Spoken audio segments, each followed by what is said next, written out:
What's going on, guys? Big news for iOS developers. CocoaPods is shutting down on December 2nd, 2026. All reliable, man. So if you're still using CocoaPods, guys, it's time to come up with a plan on what you're going to do to migrate to the Swift Package Manager, Apple's native solution for integrating third-party code into your applications. So let's go ahead and start this video off by covering this blog post made by CocoaPods.org that details their plan to transition CocoaPods to a read-only model. So here is the TLDR. This is happening in 2 years, or effectively December 2nd, 2026.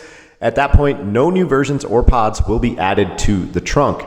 So guys, if any sort of bugs happen or updates need to be made to the CocoaPods that you're using, that is going to become impossible. These are going to be read-only pods. No changes or updates can be made to existing pods. So here's a timeline of their breakdown.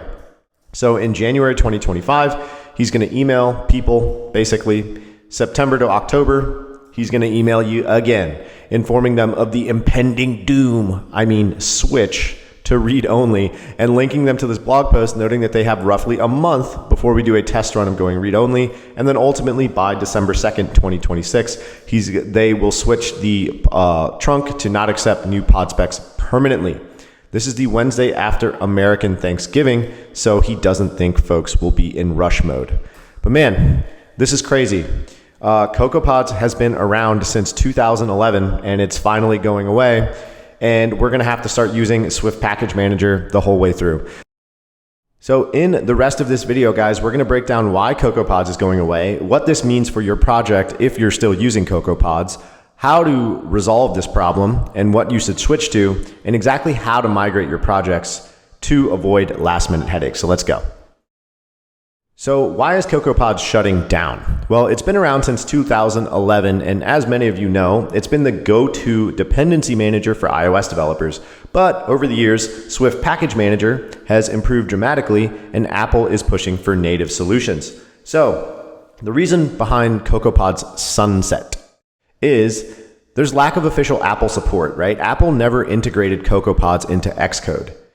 There's security concerns. CocoaPods relies on Ruby and external scripts, making it more vulnerable. If you guys remember, you had to install a bunch of crap through your terminal and do things like pod install and pod update and pod deintegrate and blah, blah, blah, blah, blah, blah, blah. Super annoying. And you had to work with like XC workspaces, and it was just a freaking nightmare. But it was a great solution for, the problem at hand, which was integrating third-party software or APIs into your Xcode project. And there's also maintenance challenges. So the CocoaPods team has struggled with updates and keeping it optimized for new Xcode versions. So Apple kind of bullied them out with Swift Package Manager, but it's a native solution and it's honestly just better. So Apple's been building SPM into Xcode since 2019, and now they're making the final push to retire CocoaPods. So why is Swift Package Manager better? Why is it the future? Well, obviously it integrates directly into Xcode, right? And it's faster and more efficient. So dependencies load and build quicker, and there's direct Git integration. Like we can view all of the GitHub documentation for these packages directly from the Swift Package Manager. There's no terminal integration or anything like that. I love that this is built into Xcode. It also remembers your recently used packages. It's overall just a much better system that accomplishes the exact same thing. And there's better security. So there's no more running arbitrary Ruby scripts that can be a security risk. So simply put, it's more modern, secure, and the Apple stamp of approval is there, guys. So what do you do if you are working on a project that still utilizes CocoaPods? This could be at your job. This could be some legacy code you're working on in a code base for a contract or a personal project, whatever. Well, it's a pretty simple process, actually. It's not as intimidating as it may look. So you're pretty much just going to navigate to your CocoaPods or your Xcode project, and you're going to run pod deintegrate to deintegrate those CocoaPods. And then you're simply just going to go and open up your Swift Package Manager and add all of the package dependencies that were previously CocoaPods. That's literally it, man. So what if the library doesn't support the Swift Package Manager? Well, you need to ask the maintainers of that code to get on their shit and make it happen. If they don't want to do that, you could always fork the repository or use manual frameworks.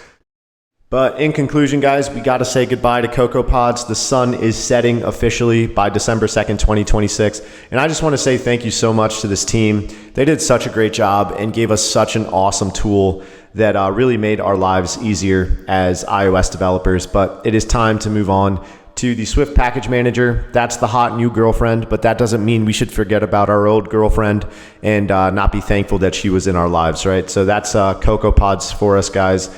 Once again, thank you to this team, and that's going to wrap it up for this video. So if you guys like this one, like and subscribe to the channel, leave comments below with what you think, and we'll see you in the next one. Peace.